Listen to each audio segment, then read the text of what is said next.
Welcome to coding OTT. Bootstrap का chapter 9 है। इससे पहले जो भी आपने मुझसे सीखा है छोटे छोटे पार्ट्स में बूटस्ट्रैप की चीज़ों को टुकड़ों में आपने सीखा है, सबको कंबाइंड करके एक प्रॉपर लेआउट मैंने बना दिया है। इसमें नैव बार है, फुटर है और बीच में वेब पेज का कंटेंट है और कम्प्लीटली रेस्पॉन्सिव है।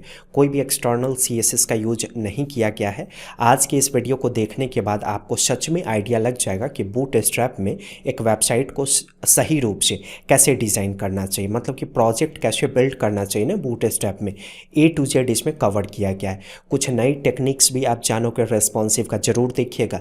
ऐसा नहीं होता है कि जब चैप्टर्स को टुकड़ों वाइज पढ़ाया जाता है ना, स्टेप बाय स्टेप पढ़ाया जाता है, तो उसमें सब कुछ कवर नहीं हो पाता है। लेकिन जब हम प्रोजेक्ट बनाते हैं ना, तो उसमें ज़रूर कई सारी नई चीज़ें कवर होती है, क्योंकि प्रोजेक्ट बनाते वक्त हम रियल वर्ल्ड प्रॉब्लम को फेस करते हैं और उस प्रॉब्लम को फेस करने के दौरान पता चलता है कि हाँ, बूटस्ट्रैप का या लैंग्वेज का ये वाला कॉन्सेप्ट इस्तेमाल करना चाहिए।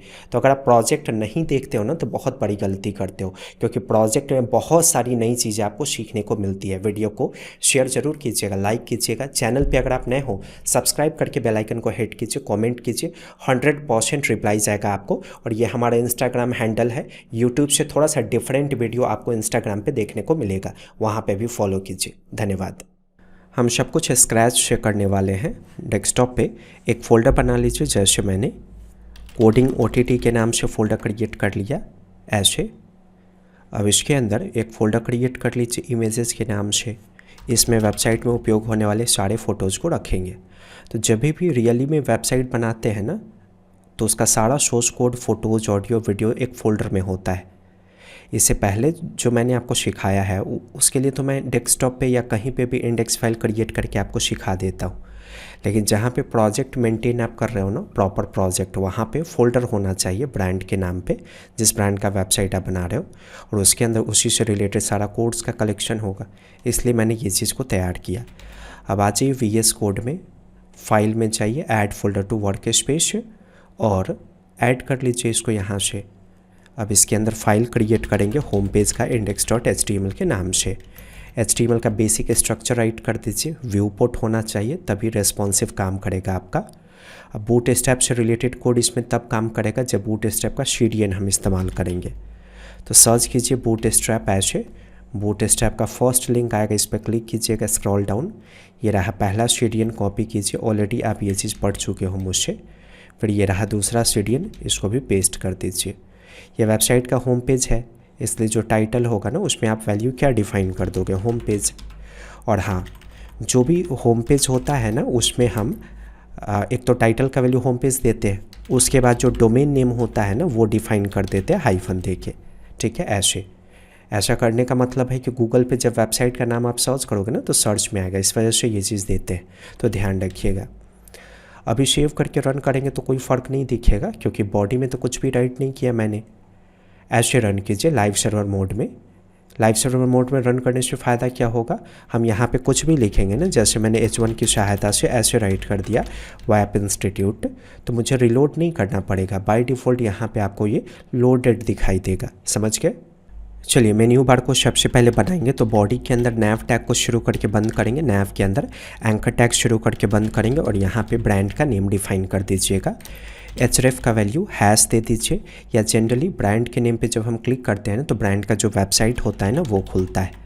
तो आप ऐसे राइट कर दो https codingott.com, इस तरीके से। जो भी ब्रांड का नेम होगा ना, उसमें क्लास का नेम आप डिफाइन कर देना, यानी कि क्लास का वैल्यू सेट कर दीजिएगा नैव बार हाइफन ब्रांड। तो ये ब्रांड के रूप में ट्रीट होगा, मतलब कि इसका जो डिज़ाइन है ना, वो ब्रांड के रूप में मेंटेन हो जाएगा जब आप ऐसा करोगे। तो अगर ये क्लास का वैल्यू आप नहीं दोगे ऐसे, तो देखिए ये कुछ ऐसा दिखेगा, इसलिए ये देना ज़रूरी था। आप डिफ़ाइन कर दो इस चीज़ को यहाँ पे ऐसे। ओके, जो नैव होगा ना, उसमें आप क्लास का वैल्यू डिफाइन कर दीजिएगा नैव बार। अब इसके अलावा भी कुछ और क्लास का वैल्यू देते हैं, लेकिन अभी थोड़ी देर बाद आपको बताऊंगा। वैसे आप चाहो तो अभी इसका कलर चेंज कर सकते हो, जैसे मैंने BG डेंजर डिफाइन कर दिया, चेंज हो गया कलर। ठीक है, अब इसके अंदर मेन्यू को लिस्ट कीजिए। तो एक डिव टैग शुरू करेंगे एंकर टैग के बाद, उसके अंदर UL को शुरू करेंगे। UL में क्लास का वैल्यू सेट कर दीजिएगा नैव बार हाइफन नैव। इसके बाद LI को शुरू करेंगे, आप इसमें क्लास का वैल्यू सेट करना नैव हाइफन आइटम। फिर इसके अंदर एंकर टैग को शुरू करेंगे, href का वैल्यू हैश दे दीजिएगा क्योंकि लिंक नहीं है हमारे पास कोई अभी। इसमें आप क्लास का वैल्यू सेट कर देना nav-link। अब यही रिपीट होगा, कॉपी पेस्ट कीजिए मल्टीपल टाइम्स, जितना भी एंकर टैग होगा ना सब में यही क्लास वैल्यू और जितना भी li होगा सब में यही क्लास वैल्यू। इसका कंटेंट चेंज कर देते हैं, जैसे मैंने राइट कर दिया सर्विसेज, यहाँ पे राइट कर दीजिए पोर्टफोलियो, इसके बाद यहाँ पे राइट कर दीजिए कॉन्टैक्ट्स और फिर यहाँ पे राइट कर दीजिए अबाउट। ओके, ऐसा दिखाई दिया, एक लाइन में दिखना चाहिए। तो उसके लिए जो नैवबार होगा ना nav टैग, इसमें आप नैवबार -expand-lg डिफाइन कर दीजिएगा तो डेस्कटॉप पे एक लाइन में दिखेगा, लेकिन जैसे ही फ़ोन पे जाएंगे ना ब्रेक हो जाएगा। ठीक है, अब जैसा बैकग्राउंड है उस हिसाब से टेक्स्ट कलर ऑटोमेटिक अरेंज होना चाहिए। तो उसके लिए nav टैग में navbar-dark ये क्लास वैल्यू दीजिएगा। तो टेक्स्ट के अकॉर्डिंग, सॉरी, जो बैकग्राउंड कलर है ना नैवबार का, उसके अकॉर्डिंग इस टेक्स्ट का कलर मैनेज हो जाएगा। ओके, हाँ, लेकिन अगर आप यहाँ पे मान लीजिए लाइट दे देते हो तो वैसे सिचुएशन में थोड़ा सा ये कन्फ्लिक्ट करेगा। जैसे देखिए मैंने बीजी लाइट दे दिया तो अभी उस केस में ये सूटेबल नहीं है नैवबार डार्क। अभी देखिए अभी कैसा हो गया। तो सिर्फ बीजी लाइट के केस में ना आप यहाँ पे डिफाइन कर देना नैवबार लाइट, तो होगा क्या, अब इसके आधार पे जो टेक्स्ट का कलर सूटेबल होगा ना वो मेंटेन हो जाएगा। सेव करके रन कीजिए, देखिए मेंटेन हो गया। ओके, मान लीजिए आपको वाइट कलर में नैवबार दिखाना है तो आप बीजी वाइट दे दो पहले तो वो दिखना बंद हो जाएगा। बैकग्राउंड का कलर भी तो वाइट है ना, और नैवबार भी आपने वाइट कर दिया इसलिए ये अच्छा नहीं दिख रहा है। तो वाइट कलर नहीं देना चाहिए, सूटेबल नहीं होगा। वाइट कलर तब दीजिएगा जब आपके बॉडी का कुछ बैकग्राउंड कलर हो। अगर आप सेट करते हो बॉडी का बैकग्राउंड कलर, जैसे ये बॉडी है, आप इसमें क्लास का वैल्यू मान लीजिए सेट कर दीजिएगा बीजी वार्निंग, ये हो गया। अब आप वाइट कलर इसमें दोगे ना नैवबार में, जैसे बीजी लाइट है, अब आप वाइट कलर दो तो ये थोड़ा सा शूट करेगा, समझे। तो मैं रहने देता हूँ इसी को, या देख लेते हैं कोई दूसरा कलर अगर अच्छा दिखेगा बॉडी में तो यूज़ कर लेते हैं। जैसे कि और कौन सा कलर है, बीजी सेकेंडरी, तो बीजी सेकेंडरी ऐसा दिखेगा, बीजी इन्फो ऐसा दिखेगा। उसके बाद कौन सा है, बीजी सक्सेस है, पढ़ाया जा चुका है आपको तो ये कुछ ऐसा दिखेगा। और कौन है, बीजी डेंजर, रन कीजिए, यही रहने देते हैं बीजी डेंजर, ठीक है। अब थोड़ा रेस्पॉन्सिव पे काम करेंगे। ये हाइड हो जाना चाहिए आपका इस पे जाते ही, फ़ोन पे जाते ही। तो ये कैसे होगा, तो फ़ोन पे जाते ही अगर आपको इसको हाइड करना है ना तो डिफ में आप क्लास का वैल्यू देना कोलैप्स। लेकिन कोलैप्स देने का मतलब है कि ये डेस्कटॉप पे भी हाइड हो जाएगा और फ़ोन पे भी हिडन है। हमें डेस्कटॉप पे उसको देखना है, फ़ोन पे हाइड करना है, तो उसके लिए नैवबार कोलैप्स ये क्लास वैल्यू इसके बगल से ऐड कर दीजिएगा। तो देखिए डेस्कटॉप पे दिखा लेकिन फ़ोन पे जाते ही हाइड हो जाएगा। तो आप ऐसा समझो कि फ़ोन पे इससे हाइड हो जाएगा और डेस्कटॉप पे इससे शो होगा वो। अब एक आइकन डिस्प्ले करना है जिस पे क्लिक करने के बाद ये मेन्यू खुलेगा। पहले इस मेन्यू को यहाँ दिखा देते हैं राइट साइड में, देखते हैं। ये जो यूएल टैग है ना इसी में आप MS ऑटो दे दो, यानी कि मार्जिन स्टार्ट ऑटो, तो ये राइट साइड में चला जाएगा, ठीक है। अब देखिए लेफ़्ट में और राइट में जगह नहीं है ना, तो उसको मेंटेन कैसे करेंगे। ये जो नैव है ना इसके अंदर डिव टैग को शुरू कीजिएगा ऐसे, और लास्ट में यानी कि ये जो डिव टैग है ना कोलैप्स वाला, इसके लास्ट में ऐसे बंद कीजिएगा। इसके अंदर पूरा कोड होगा। अब आप क्लास का वैल्यू यहाँ पे कंटेनर दे दो, तो जितना इस डब्बे का विड्थ होगा ना उतना ही दूर में ये अरेंज होगा। सेव करके रन कीजिए, देखिए इतना जगह छूट के अरेंज हुआ। थोड़ा सा और विड्थ आप बढ़ा सकते हो कंटेनर फ्लूइड की सहायता से, तो थोड़ा कम जगह यहाँ पे छूटेगा। तो कंटेनर फ्लूइड और कंटेनर से डब्बा बनता है। कंटेनर फ्लूइड आप देते हो ना तो 100% विड्थ का डब्बा बनता है, बस उसमें लेफ़्ट और राइट में थोड़ा सा पैडिंग होता है। लेकिन वही अगर आप कंटेनर का इस्तेमाल करोगे ना तो 75% के आसपास का डब्बा बनता है, इसलिए कंटेनर में आपको काफ़ी जगह छूट कर यहाँ से दिख रहा था। तो कंटेनर ही सूटेबल है इस डिज़ाइन के अकॉर्डिंग, आप इसी का इस्तेमाल करो। ओके, अब इसके बीच में गैप चाहिए थोड़ा सा, तो आप क्या करोगे देखिए गौर से, ये जो LI है UL के अंदर बंद है, आप इसी में गैप -5 दे दो। मैक्सिमम 5 दे सकते हो, 1 से लेकर 5 तक। काफ़ी गैप आ गया, कम कीजिए, 4 कीजिए, ये देखिए। लेकिन ये फ़ोन पे भी काम करेगा आपका। फ़ोन पे जब ये खुलेगा ना तो फ़ोन पे भी ये गैप होगा। ये गैप मुझे सिर्फ डेस्कटॉप पे चाहिए, तो इसके बीच में MD राइट कर दीजिए। तो अब ये क्लास वैल्यू gap 4 सिर्फ डेस्कटॉप पे काम करेगा। अब जानते हैं कि फ़ोन पे आइकन कैसे डिस्प्ले होगा और क्लिक करने पे कैसे ये मेन्यू खुलेगा। तो ये जो एंकर टैग है ना, इसी के ठीक बाद बटन टैग को शुरू कीजिएगा। इसके अंदर आइकन डिस्प्ले करेंगे तो उसके लिए स्पैन टैग को शुरू करके बंद करेंगे। स्पैन में आप क्लास का वैल्यू सेट कर दो नैपबार hyphen toggler hyphen icon, save करके रन कीजिए। आगे आइकन, अब इसको डेकोरेट करेंगे। तो ये जो बटन है ना, आप इसमें नैपबार हाइफन टॉगलर ये डिफाइन कर दो। तो देखिए डेस्कटॉप पे ये नहीं दिखेगा, लेकिन जैसे ही आप फ़ोन पे जाओगे ना तो ये दिखना शुरू हो जाएगा। अब इस पर क्लिक करने के बाद खुलना चाहिए आपका मेन्यू, ये जो मेन्यू है ना वो खुलना चाहिए। तो ये जो डिव टैग है जिसमें आपने कोलैप्स पास किया, इसमें कुछ आईडी का वैल्यू दीजिए पहले, जैसे मैंने मेन्यू डिफाइन कर दिया। अब ये जो बटन है ना, आप इसमें data hyphen BS hyphen collapse इसका इस्तेमाल कीजिएगा और इसमें इस डिव में ये कोलैप्स क्लास वैल्यू आपने दिया था ना वो यहाँ पे पास कर दीजिए। इसके बाद data hyphen BS hyphen target इसका इस्तेमाल कीजिएगा और इस पर क्लिक करने के बाद कौन सा डिव खुलना चाहिए, तो इस डिव का आईडी वैल्यू क्या है, मेन्यू। तो यहाँ पे राइट करेंगे हैश मेन्यू, क्योंकि मेन्यू आईडी का वैल्यू है ना, आईडी का पहचान होता है हैश। तो अब इस डिव पे क्लिक कीजिएगा ना, सॉरी अब इस बटन पे क्लिक कीजिएगा ना, तो वैसा डिव खुलेगा जिसमें आईडी का वैल्यू मेन्यू होगा, क्योंकि वही डिफाइंड है डेटा BS टारगेट में। यहाँ पे राइट कीजिएगा डेटा BS टॉगल, ये जो है ना मैंने गलती से कोलैप्स राइट कर दिया था। अब चेक करते हैं, हाँ ठीक है बन गया। मुझे यहाँ पे लोगो चाहिए, कोडिंग OTT है ना उसके पहले, तो एक लोगो डाउनलोड कर लीजिए ज़रा, लोगो PNG, कोई अच्छा सा लोगो। मैं ऑफिशियल लोगो इस्तेमाल नहीं कर रहा हूँ, कोई भी चूज़ कर सकते हैं, जैसे ये Pinterest वाला ही चूज़ कर लेता हूँ मैं। वेट करते हैं, ये क्लीन हो जाएगा ना तब इसको डाउनलोड कीजिएगा। सेव इमेज एज डाउनलोड करके कहाँ रखेंगे, कोडिंग OTT इमेजेस फोल्डर के अंदर, इसका नाम डिफाइन कर दीजिए लोगो। अब यहाँ पे ये जो टेक्स्ट है ना, ये वाला कोडिंग OTT वाला, इसी के पहले आपको दिखाना है वो लोगो। तो आप क्या करोगे, इस एंकर टैग के अंदर इस टेक्स्ट के ठीक पहले IMG टैग को शुरू कीजिएगा, SRC के वैल्यू में सेट कर दीजिएगा कि इमेजेस फोल्डर के अंदर है logo.png। पहले देख लेते हैं कैसा दिखता है, उसके बाद विड्थ हाइट मेंटेन करेंगे। ओके, हमेशा अल्ट का वैल्यू ज़रूर दीजिएगा। मैं भले ही पढ़ाते वक्त भूल जाता हूँ, लेकिन IMG में अल्ट का वैल्यू देना चाहिए। किसी कारणवश फ़ोटो लोड नहीं होगा ना इंटरनेट स्पीड के कारण, तो इसके इसमें फ़ोटो की जगह नाम दिख जाएगा, समझे। सेव करके रन कीजिए। आ गया, काफ़ी बड़ा है, छोटा करते हैं। तो विड्थ HTML वाला ही इस्तेमाल कर लीजिए, 60 पिक्सल विड्थ दे दीजिए। देखिए 60 पिक्सल ज़्यादा हो गया, 40 कीजिए, सही है 40 पिक्सल। ओके, वापस आइए गूगल के इमेज वाली वेबसाइट पे। मैं यहाँ पे सर्च करता हूँ मूवी पोस्टर, कोई अच्छा सा मूवी पोस्टर डाउनलोड कर लीजिए। जैसे मैंने इस पोस्टर को चूज़ किया, वेट करते हैं क्लीन होने का। देखिए क्लीन हो गया। अब इसको डाउनलोड कीजिए, इसको कोडिंग OTT इमेजेस फोल्डर के अंदर ही डाउनलोड कीजिएगा, जैसे मैंने पोस्टर के नाम से इसको सेव कर लिया, poster.jpg। तो बहुत सारा फ़ोटो डाउनलोड कर लीजिएगा, मुझे तो पढ़ाना है इसलिए मैं एक फ़ोटो यूज़ कर रहा हूँ, उसी को मैं रिपीट करूँगा।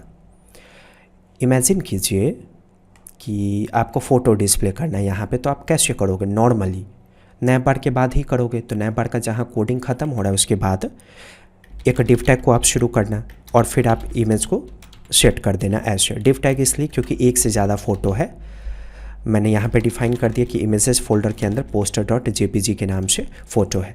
सेव करके रन कीजिए। इतना बड़ा आया, थोड़ा सा छोटा करते हैं इसको, जैसे मैंने 480 डिफ़ाइन कर दिया। आ गया 480, काफ़ी बड़ा है। 320, ठीक है 320। अब इसको मैं रिपीट कर रहा हूँ, मल्टीपल टाइम्स मैंने रिपीट कर दिया। सेव करके रन कीजिए। नोटिस कीजिए अगर आप फ़ोन पे जाओगे ना तो ये कम्प्लीटली रेस्पॉन्सिव नहीं है, ये सही रूप से रेस्पॉन्सिव नहीं हुआ। किसी भी चीज़ को अगर रेस्पॉन्सिव करना है ना तो उसको ग्रिड में रखना होगा, समझे। अगर आप चाहते हो ना कि फ़ोटो सही से रेस्पॉन्सिव हो तो फ़ोटो को आप ग्रिड के अंदर रखोगे, तब जाकर फ़ोटो ठीक ढंग से रेस्पॉन्सिव होगा। ओके, तो ग्रिड कैसे बनाते हैं, सबसे पहले ग्रिड के लिए डिसीजन लेते हैं कि वो कंटेनर के अंदर बनेगा या कंटेनर फ्लूइड के अंदर। तो मैं चाहता हूँ कि जितना चौड़ाई इसका है ना, मेन्यू बार का चौड़ाई यहाँ से शुरू हुआ यहाँ तक बंद हुआ, वो इसलिए क्योंकि ये कंटेनर में बंद है। मैं चाहता हूँ इतना ही चौड़ाई में मेरा फ़ोटो डिस्प्ले हो, तो मैं कंटेनर के अंदर ग्रिड बनाऊँगा। इसके अंदर क्लास का वैल्यू डिव टैग में रो सेट कीजिए ताकि आप कॉलम बना सको, मतलब कि ग्रिड बना सको। अब एक लाइन में कितना फ़ोटो आपको देखना है उस हिसाब से आप ग्रिड को मेंटेन करोगे। मान लीजिए आपने डिव टैग में क्लास का वैल्यू कोल दिया और इसके अंदर आप फ़ोटो सेट करते हो ऐसे। याद रखिएगा, फ़ोटो अगर आप कोल में सेट कर रहे हो ना तो फ़ोटो में उसका विड्थ उतना ही दीजिएगा जितना कोल का विड्थ होगा। तो पहले तो मैंने फ़ोटो सेट कर लिया ऐसे, तो ये जो IMG है इस डिव के अंदर दिखेगा। लेकिन प्रॉब्लम क्या होगा, इस IMG का विड्थ उतना आएगा जितना इसका बाय डिफ़ॉल्ट ओरिजिनल होगा। मैं चाहता हूँ कि ये इस डब्बे के अकॉर्डिंग विड्थ अरेंज करें, तो आप इसमें विड्थ का वैल्यू सेट कर दो 100%। तो बूट स्ट्रैप का क्लास वैल्यू है W100, ये दीजिएगा ना तो IMG का विड्थ हो जाएगा 100%, मतलब कि जितना कॉलम का विड्थ होगा उतना ही विड्थ इसमें सेट होगा। देखिए अभी कॉलम का विड्थ कितना है, फुल है इसलिए फुल दिखा। दूसरा कॉलम बनाइएगा इसी को कॉपी पेस्ट करके, तो इसका विड्थ हो जाएगा 50%, इसका विड्थ हो जाएगा 50%, ये देखिए। फिर तीसरा बनाइएगा तो क्या होगा, इसके बगल में तीसरा कॉलम आएगा। फिर चौथा बनाइए इसके बगल में आएगा, पांचवा बनाइए इसके बगल में आएगा, आगे इस तरीके से। तो अभी जितना भी कॉलम आप बनाते जाओगे ना सब एक दूसरे के बगल में दिखता जाएगा। लेकिन आप चाहते हो कि एक लाइन में 4 ही कॉलम दिखे, फिर अगला कॉलम नीचे दिखे, तो आप 12 वाला जो कैलकुलेशन है ना उसको मेंटेन कर लो। जैसे एक लाइन में आपको 4 देखना है तो एक कॉलम का विड्थ रख दीजिए 3, फिर यहाँ पे 3 और फिर यहाँ पे 3। तो इन चारों को मिलाएंगे तो कितना हो गया 12। तो एक लाइन में तो 12 से ज़्यादा हो नहीं सकता है कॉलम का विड्थ, ऑलरेडी आपको पढ़ाया जा चुका है। तो अपने आप इसके बाद जो अगला कॉलम होगा वो कहाँ दिखेगा, नीचे दिखेगा। रन कीजिए, देखिए इसके बाद का कॉलम नीचे दिखा, समझे। तो अब हम क्या करेंगे, इसी को रिपीट करते जाएंगे ताकि अगले लाइन में भी 4 ही फ़ोटो दिखाई दे। अभी पहले मैं इसको रेस्पॉन्सिव कर लेता हूँ, फिर मैं कॉपी पेस्ट करूँगा। ओके, जैसे देखिए अगर आप फ़ोन पे खोलोगे ना तो एक ही लाइन में दिख रहा है। ऐसा इसलिए क्योंकि फ़ोन पे भी इसका इतना ही विड्थ है कोल 3। आपको डिफ़ाइन करना होगा कि कोल 3 जो है ना वो विड्थ सिर्फ आपका डेस्कटॉप पे काम करे, फ़ोन पे ये फुल विड्थ में आ जाए। तो अगर ये डेस्कटॉप पे काम करना चाहिए तो MD ऐड कर दीजिए, अब ये सिर्फ डेस्कटॉप पे काम करेगा। फ़ोन पे इसका विड्थ कितना हो जाना चाहिए, फुल। तो जब भी कॉलम का विड्थ फुल करना होगा ना तो कोल 12 वैल्यू को राइट करेंगे, समझे। तो यहाँ पे भी डिफ़ाइन कीजिए, यहाँ पे भी और यहाँ पे भी, बस। तो डेस्कटॉप पे कोल 3 होगा विड्थ, लेकिन फ़ोन पे जाते ही कोल 12। तो याद रखिए बीच में MD आपने राइट नहीं किया है ना तो बाय डिफ़ॉल्ट ये फ़ोन के लिए काम करेगा। अगर किसी और में MD डिफाइंड है तो ये देखिए डेस्कटॉप पे 3 दिखाई दिया, मतलब 3 के अकॉर्डिंग विड्थ, लेकिन फ़ोन पे 12 हो जाएगा, यानी कि फुल विड्थ में कन्वर्ट हो जाएगा। इसलिए एक फ़ोटो के नीचे दूसरा दिखेगा। तो ध्यान रखना है, रेस्पॉन्सिव कभी भी कंटेंट नहीं होता है, कॉलम को रेस्पॉन्सिव करते हैं। मैंने फ़ोटो को रेस्पॉन्सिव किया क्या, नहीं ना, मैंने कॉलम को रेस्पॉन्सिव किया। कॉलम ब्रेक होगा तो फ़ोटो भी ब्रेक होगा बाय डिफ़ॉल्ट, क्योंकि फ़ोटो कॉलम के अंदर बंद है। अब यहाँ देखिए आपको सारे कॉलम के नीचे जगह नहीं दिखा ना, जैसे एक फ़ोटो के नीचे जो दूसरा फ़ोटो है लेकिन बीच में कोई गैप है नहीं है, तो उस गैप को कैसे मेंटेन करेंगे। ये जो है ना रो, आप इसी में गैप क्लास वैल्यू ऐड करोगे। गैप 4 मैंने दिया, रन कीजिए, यहाँ देखिए आ गया गैप 4। यहाँ देखिए काम कर रहा है ना, फ़ोन पे सिर्फ काम करना चाहिए, डेस्कटॉप पे काम नहीं करना चाहिए। लेकिन अभी ये डेस्कटॉप पे भी काम कर रहा है आपका। तो आप क्या करोगे इस प्रॉब्लम को सॉल्व करने के लिए, आप ऐसा करो गैप -0 और यहाँ पे एम्प्टी राइट कर दीजिए। तो गैप 0 डेस्कटॉप पे काम कर जाएगा, ये फ़ोन पे काम कर जाएगा। रन कीजिए, ये देखिए डेस्कटॉप पे ऐसा दिखा, लेकिन जैसे ही फ़ोन पे जाएंगे ना ये गैप 4 काम करना शुरू कर देगा, सारी फ़ोटो के नीचे गैप आ जाएगा। ओके, अब इसको कॉपी पेस्ट कर सकते हैं आप, अपना फ़ोटो का नाम चेंज कर लेना, डाउनलोड करके अगला फ़ोटो रखेंगे वहाँ इमेजेस फोल्डर में और नाम चेंज कर देंगे। देखिए मैंने मल्टीपल टाइम्स कॉपी करके पेस्ट कर दिया, ये देखिए सारा फ़ोटो डिस्प्ले हो गया। लेकिन ऐसा करने पे प्रॉब्लम क्या आया, देखिए 4 फ़ोटो के बाद जो अगला 4 फ़ोटो दिखा ना उसके बीच में आपको स्पेस नहीं दिख रहा है, नहीं है ना। वो इसलिए क्योंकि हमने गैप को 0 कर दिया हुआ है यहाँ पे डेस्कटॉप पे, गैप MD 0 ऐसे हमने पास किया हुआ है। तो नोटिस कीजिए जब आप गैप का इस्तेमाल करते हो ना, सीधे गैप देते हैं तो हॉरिजॉन्टल वर्टिकल दोनों दिशा में गैप आता है। अगर आप GX राइट करोगे ना, GX, तो इसका मतलब हो गया गैप जो होगा वो सिर्फ हॉरिजॉन्टल आएगा। GY राइट कीजिए तो गैप इसका मतलब सिर्फ वर्टिकल आएगा। तो हमें कुछ ऐसा डिफाइन करना है जिससे जो गैप है ना वो हॉरिजॉन्टली वर्टिकली नहीं, वो सिर्फ वर्टिकली डेस्कटॉप पे काम करे। तो अभी मैंने गैप को हटा दिया, बिल्कुल हटा दिया।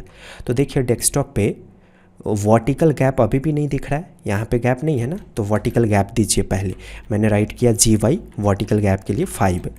तो देखिए आपको 5 के अकॉर्डिंग वर्टिकल गैप यहाँ पे दिखा, 5 ज़्यादा है, 4 कीजिए। ठीक है, 4 परफेक्ट है।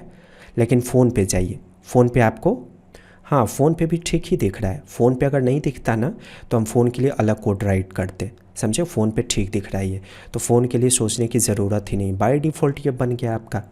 डेस्कटॉप पे भी सही है और फ़ोन पे भी सही है। आप चाहते हो कि फ़ोन पे थोड़ा सा ये कम किया जाए, तो ये कैसे होगा? तो आप ऐसा कर सकते हो ना कि इसको आप डेस्कटॉप पे लगा दो GYMD, तो ये सिर्फ डेस्कटॉप पे काम करेगा। देखिए डेस्कटॉप पे आया और फ़ोन पे ये काम नहीं कर रहा है। अब आप फ़ोन के लिए डिफ़ाइन करो GY-2, तो फ़ोन पे वर्टिकल गैप 2 काम करेगा और डेस्कटॉप पे 4 काम करेगा। जैसे देखिए फ़ोन पे 2 काम किया ना, थोड़ा सा और बढ़ाइए, इसको 3 कर दीजिए, सही है। फ़ोन पे 3 सही है और डेस्कटॉप पे 4 सही है। अब ऊपर में थोड़ा सा स्पेस मेंटेन करेंगे यहाँ पे और नीचे में बॉटम में। तो ये किस में बंद है? कंटेनर में। तो टॉप बॉटम में हमें पैडिंग चाहिए, तो PY का मतलब हो गया टॉप बॉटम पैडिंग। सीधे P लिखिएगा तो चारों दिशा में पैडिंग, तो PY 5 मैंने दे दिया। तो देखिए यहाँ पे आपको जगह दिखा 5 के अकॉर्डिंग और नीचे में भी जगह दिख जाएगा। ओके, और ऐसा नहीं है कि सिर्फ फ़ोटो रेस्पॉन्सिव है आपका, यहाँ देखिए आपका नैप बार भी कम्प्लीटली रेस्पॉन्सिव है। और हाँ, मोबाइल पे देखिए ज़रा, PY 5 जो है ना वो ज़्यादा दिख रहा है फ़ोन पे, इतना रहना चाहिए फ़ोन पे, समझे, तब वो अच्छा दिखेगा। तो PY 5 जो आपने दिया है ना, इसको आप डेस्कटॉप के लिए लगा दो और फ़ोन के लिए आप कर दो PY 3। तो बिना MD के राइट कीजिएगा तो वो फ़ोन पे काम करेगा, MD से राइट कीजिएगा तो डेस्कटॉप पे काम करेगा। तो डेस्कटॉप पे PY 5 काम किया, लेकिन फ़ोन पे देखिए 3 काम किया, समझे। अब चलिए फुटर को बनाया जाए। इसको आप ऐसे रख दो, मतलब कि मिनिमाइज़ कर दो। डिव टैग को शुरू कीजिएगा। क्लास का वैल्यू मैंने सेट कर दिया BG-dark। सेव करके रन कीजिए। दिखा नहीं क्योंकि इसके अंदर कोई कंटेंट नहीं है ना, इसलिए नहीं दिखा। मैं काम करता हूँ, मैं H1 का इस्तेमाल करता हूँ। मैंने राइट कर दिया वेब इंस्टीट्यूट या कोडिंग OTT, कुछ भी राइट कर दीजिएगा। अब देखिए दिखना शुरू हो गया, ठीक है। थोड़ी देर के लिए इसका टेक्स्ट का कलर चेंज कीजिए। मैं एक चीज़ आपको सिखा रहा हूँ। वाइट हो गया, लेकिन देखिए कम्प्लीटली ये यहाँ से है, शुरुआत से है ना। मुझे उतना जगह छोड़ के चाहिए जितना दूर में ये है आपका फ़ोटो। तो सिंपल है, आप इसको कंटेनर में रख दो क्योंकि सारा फ़ोटो कंटेनर के अंदर बंद है। ये जो डिव है ना, आप इसमें क्लास का वैल्यू कंटेनर रखोगे ऐसे, तो अब क्या होगा, इतना जगह छूट कर ये डिस्प्ले होगा। अब इसके अंदर फुटर का जो भी चीज़ आपको डिज़ाइन करना है ना, वो आप डिज़ाइन कर लो। तो फुटर में मुझे 4 अलग अलग डब्बा क्रिएट करना है और रेस्पॉन्सिव होगा। तो मुझे क्या बनाना होगा, रो और कॉलम बनाना होगा। तो रो मैंने क्रिएट किया, फिर इसके अंदर क्लास का वैल्यू कॉल दे दीजिए ताकि पहला कॉलम क्रिएट हो। ओके, फिर H1 का इस्तेमाल कीजिए। H1 काफ़ी बड़ा हो जाएगा, मैं H4 का इस्तेमाल कर लेता हूँ। मैंने राइट कर दिया कोडिंग OTT। ओके, ठीक है। इसके अंदर जितना भी टेक्स्ट होगा ना, सब वाइट में दिखाना है मुझे, सारा टेक्स्ट वाइट में चाहिए। तो एक ही बार ऊपर वाले में ही टेक्स्ट वाइट दे दीजिए ऐसे, तो सब वाइट दिख जाएगा एक ही बार में, समझे। ठीक है, इसमें थोड़ा सा पैडिंग टॉप बॉटम दे दीजिए। तो जो मेन कंटेनर है ना, इसी में पैडिंग टॉप बॉटम मैंने दे दिया 5, सही है। अब इस H4 के नीचे ज़रा UL को शुरू कीजिए, UL के अंदर LI को शुरू कीजिए, LI के अंदर एंकर टैग को शुरू कीजिए और यहाँ पे राइट कर दीजिए होम। लगभग हम यही वाला कोड इस्तेमाल करने वाले हैं। तो इसी LI को ना, ये जो पूरा LI है ना, इसी को कॉपी करके यहाँ पे पेस्ट कर दीजिए, समझे। इसमें भी क्लास वैल्यू दे दीजिएगा नैव आइटम और नैव लिंक। ये जो UL है ना, आप इसमें नैव बार -नैव ये क्लास वैल्यू दे दीजिएगा। देखिए आ गया, बन गया ऐसा। इस पर क्लिक करने के बाद जो भी खुलना चाहिए उसका लिंक यहाँ पे दे देंगे, ठीक है। अब अगला कॉलम क्रिएट कीजिए। ये जो डिव है ना, इसी को कॉपी करेंगे और पेस्ट कर देंगे। तो इसके बगल में अगला कॉलम क्रिएट होगा, यहाँ आया, फिर पेस्ट कीजिए, इसके बगल में क्रिएट होगा, फिर पेस्ट कीजिए, इसके बगल में क्रिएट होगा। लेकिन अगर आप फ़ोन पे जाओगे ना, तो फ़ोन पे भी ये हॉरिजॉन्टली दिख रहा होगा। ये देखिए, ये वर्टिकल हो जाना चाहिए ना, ब्रेक करना होगा फ़ोन पे आपको। तो आप क्या करोगे, यहाँ पे आप डिफाइन कर दो कि कोल 12 काम करेगा फ़ोन पे और कोल -MD-3 काम करेगा डेस्कटॉप पे। एक लाइन में 4 दिखाना है तो 3 3 3 3 टोटल कितना हो गया 12। तो कोल 12 आपका फ़ोन पे और कोल MD3 आपका डेस्कटॉप पे। कॉपी कीजिए, अगले में डिफ़ाइन कीजिए, फिर अगले में डिफ़ाइन कीजिए, फिर अगले में डिफ़ाइन कीजिए। तो एक लाइन में कितना डब्बा दिखाना है, सबका विड्थ मिलाकर मैक्सिमम 12 होना चाहिए, इसलिए 3 3 फिर 3 और 3, 4 बार 3 को आप ऐड करोगे तो कितना हो जाएगा 12 हो जाएगा। इसलिए डेस्कटॉप पे आपको एक लाइन में 4 कॉलम दिखा, लेकिन जैसे ही फ़ोन पे जाइएगा ना एक लाइन में एक ही कॉलम दिखेगा, क्योंकि एक कॉलम का विड्थ हो गया हुआ है 100% आपके फ़ोन पे, इसलिए। ओके, अब एक और चीज़ मेंटेन करना होगा, फ़ोन पे ये जो पैडिंग है ना वो कम चाहिए। तो ये जो PY5 आपने दिया है ना इस डब्बे में, इसको मेंटेन कीजिए। आप क्या करोगे, PYMD5 डिफ़ाइन कर दीजिए ऐसे, तो ये डेस्कटॉप पे काम करेगा, और PY3 कर दीजिए, ये फ़ोन पे काम करेगा। सेव करके रन कीजिए, देखिए फ़ोन पे आया। ये स्पेस फ़ोन पे थोड़ा ज़्यादा चाहिए, ये वाला। वैसे ठीक है, इग्नोर कर सकते हैं इसको, लेकिन अगर आप देना चाहते हो ना तो आप ऐसा करो, सीधे P4 राइट कर दीजिए। सीधे P4 राइट कीजिएगा तो क्या होगा, यहाँ टॉप में भी और बॉटम में भी, मतलब चारों दिशा में पैडिंग 4 लागू हो जाएगा आपके फ़ोन पे, क्योंकि बीच में MD नहीं है, समझे। तो चारों दिशा में अगर सेम देना होगा तो हम PY-PX अलग अलग क्यों देंगे, सीधे P राइट कर देंगे तो चारों दिशा में आ जाएगा। बन गया। अब बस आप इसका कंटेंट चेंज कर देना तो हो गया ना कंप्लीटली रेस्पॉन्सिव लेआउट, परफेक्ट। तो एक प्रॉपर आइडिया आपको मिल गया होगा कि कैसे रेस्पॉन्सिव को मेंटेन करना है बूटस्ट्रैप में। जुड़े रहिए, रेगुलर पढ़िए, आपको बहुत मतलब आप इतने स्ट्रांग हो जाओगे ना बूटस्ट्रैप में, जिससे आप हर प्रकार के रेस्पॉन्सिव डिज़ाइन कर पाओगे। और अब आपको पता भी चल गया होगा कि बूटस्ट्रैप और CSS में सच में क्या डिफरेंस है। आप देख रहे हो कहीं पे भी इंटरनल, एक्सटर्नल या इनलाइन स्टाइल सेट का कोड नहीं हुआ है, सिर्फ एक ही HTML फाइल से पूरा बन गया आपका, पूरा का पूरा वेब एप्लीकेशन डिज़ाइन हो गया। तो वीडियो ज़रूर शेयर कीजिएगा अपने फ्रेंड्स में, और चैनल पे आप नए हो सब्सक्राइब करके बेल आइकन को हिट कीजिए, लाइक कीजिए, कमेंट कीजिए, 100% रिप्लाई जाएगा आपको। कोडिंग OTT पे वापस आने के लिए आपका धन्यवाद।